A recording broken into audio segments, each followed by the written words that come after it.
2021 ஆண்டு மே மாசம் நாங்கள் ஆட்சிக்கு வந்தோம். ஆட்சிக்கு வந்த அடுத்த மாசமே, ஜூன் மாசமே, மேகதாது அணை கட்ட அனுமதி அளிக்க கூடாதுன்னு எங்களுடைய தலைவர் அவர்கள் பிரதமருக்கு அன்றைக்கு கடிதம் எழுதினார். பிறகு அதே கருத்தை வலியுறுத்தி ஜூலை மாதத்தில் ஒன்றிய ஜல்சக்தி துறை அமைச்சருக்கும் எங்களுடைய முதலமைச்சர் அவர்கள், எங்களுடைய தலைவர் அவர்கள் அன்றைக்கு ஒரு கடிதம் எழுதினார்கள். இதை அடுத்து அனைத்து சட்டமன்ற கட்சி தலைவர்கள் கூட்டத்தை கூட்டி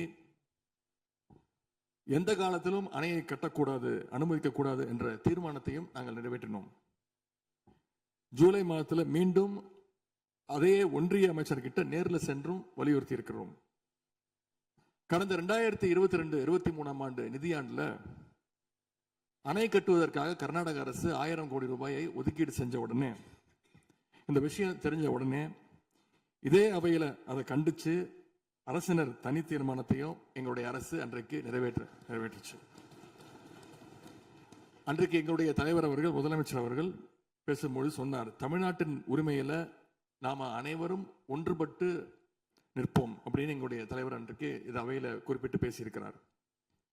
மேகதாது அணை கட்டுறது பத்தின விரிவான திட்ட அறிக்கையை விவாதிக்கணும்னு காவிரி நதிநீர் மேலாண்மை ஆணைய கூட்டத்தில் கர்நாடக அரசும் ஒன்றிய அரசும் வச்ச அஜெண்டாவை நீக்க எங்க தலைவர் தலைமையிலான அரசு அன்றைக்கு கடுமையாக வலியுறுத்தியது. இதற்காக அன்றைய முதலமைச்சரான எங்களுடைய தலைவர் பிரதமருக்கு மீண்டும் ஒரு கடிதம் எழுதினார் ஜூலை மாதத்தில் 2022 ஆண்டு.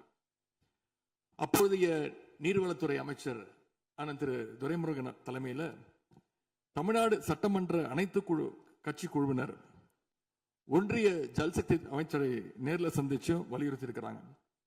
இப்படி நம்முடைய தொடர் எதிர்ப்பின் காரணமாகத்தான் மேகதாது அணையுடைய டீடைல்டு ப்ராஜெக்ட் ரிப்போர்ட் பிப்ரவரி மாதம் மத்திய நீர்வள ஆணையத்திற்கு மீண்டும் திருப்பி அனுப்பப்பட்டது.